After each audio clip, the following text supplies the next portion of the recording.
پاکستان بنیادی طور پر ایک زرعی ملک ہے جس کا مجموعی رقبہ 12,85,78,308 ہیکٹر ہے، جس میں سے 7,96,10,000 ہیکٹر رقبہ زرعی اراضی اور جنگلات پر مشتمل ہے۔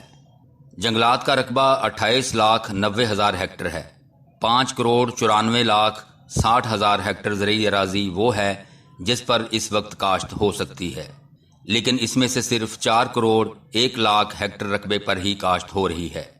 3,48,60,000 ہیکٹر سے زائد زرعی اراضی ایسی ہے جسے زرعی مقاصد کے لیے استعمال کیا جا سکتا ہے۔ اس جائزے سے اندازہ ہوتا ہے کہ پاکستان میں زراعت کا مستقبل امکانات سے کس حد تک بھرپور ہے۔ زراعت کا مستقبل تو انسان کا مستقبل ہے۔ ہم زراعت کو انسان سے الگ کر ہی نہیں سکتے۔ پاکستان میں تقریباً 74% لوگ جو ہیں ان کے پاس جو کاشتہ رقبہ ہے وہ 12 ایکڑ سے کم ہے۔ تو یہ چھوٹے کسان جو ہیں وہ ڈائریکٹلی حکومت کی پالیسیز سے افیکٹ ہوتے ہیں۔ جیسا کہ آپ جانتے ہیں کہ اس سال گندم کی بمپر کراپ حاصل ہوئی ہے، تو اس کی وجہ صرف اور صرف حکومت کی اچھی پالیسی اور اس کا بر وقت نافذ العمل ہونا تھا۔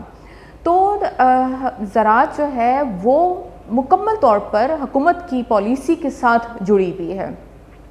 اس کے علاوہ جیسا کہ آپ جانتے ہیں کہ چند سال پہلے تک پنجاب میں ایک زرعی یونیورسٹی تھی، لیکن وقت گزرنے کے ساتھ ساتھ زراعت کی اہمیت کو مد نظر رکھتے ہوئے بہت ساری یونیورسٹیز قائم کی گئیں، لیکن ان یونیورسٹیز سے فارغ التحصیل طلباء کی مستقبل کے بارے میں کچھ نہیں سوچا گیا۔ ان طلباء کو مکمل طور پر نجی کمپنیوں کے حوالے کر دیا ہے۔ یہ ذہین طلباء یونیورسٹی سے فارغ التحصیل ہونے کے بعد نجی کمپنیوں کے مصنوعات جگہ جگہ جا کے بیچتے ہیں۔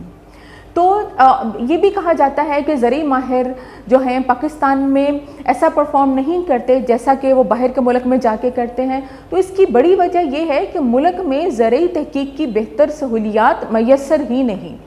1980 کی زراعت شماری کے مطابق پاکستان میں 42,60,000 سے زائد خاندان جن کی کل افرادی قوت 2,97,50,000 سے زائد تھی 2,06,30,000 ہیکٹر رقبے پر کاشت کی سرگرمیوں میں مصروف تھے۔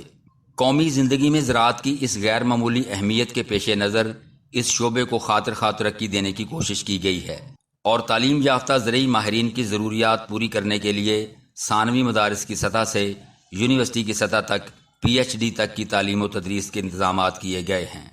زراعت کے شعبہ جات میں plant pathology, soil sciences, soil chemistry, plant breeding and genetics, agricultural economics, agri extension, agronomy, agricultural engineering and technology, fiber technology اور فوڈ ٹیکنالوجی خاص طور پر قابل ذکر ہیں۔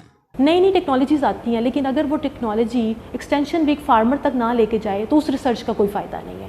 نئی ورائٹیاں جو آتی ہیں ان کے بارے میں ان کو آگاہی ضروری ہے کہ ان کو پتہ ہو کہ کس علاقے کے لیے کون سی فصل کے لیے کون سی ورائٹی جو ہے وہ انہوں نے لگانی ہے، کون سی کھاد ان کے لیے کتنی ریکمینڈڈ ہے، کون سا فرٹیلائزر وہ ڈالیں گے تو ان کی زمین جو ہے وہ سونا اگلنا شروع کرے گی۔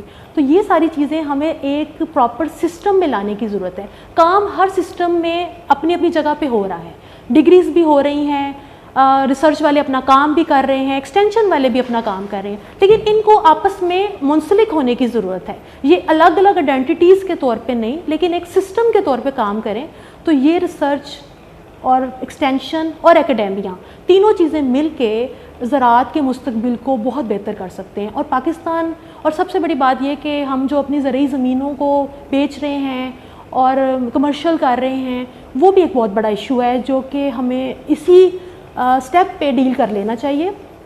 ریزیڈینشیل ایریا وہاں بھی بن سکتا ہے جہاں پہ زمین بنجر ہے، لیکن فصل وہاں نہیں اگائی جا سکتی۔ فصلوں کے لیے جو زمینیں ہیں حکومت اس کو نہ کمرشلائز کرے یا اس کو کسی طریقے سے کسی ایک پراپر پیٹرن کے تھرو کام کیا جائے تاکہ کل کو ہمیں ہماری آنے والی نسلوں کے لیے ہم خوراک اور یہ چیزیں چھوڑ کے جائیں۔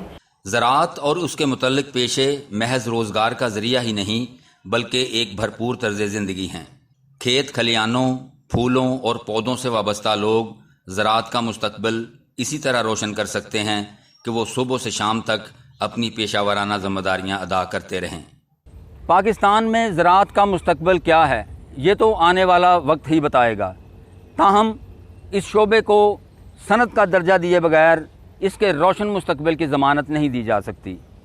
N4 نیوز اور ایگری نیوز پلس کے لیے محمد نسیم شاہ۔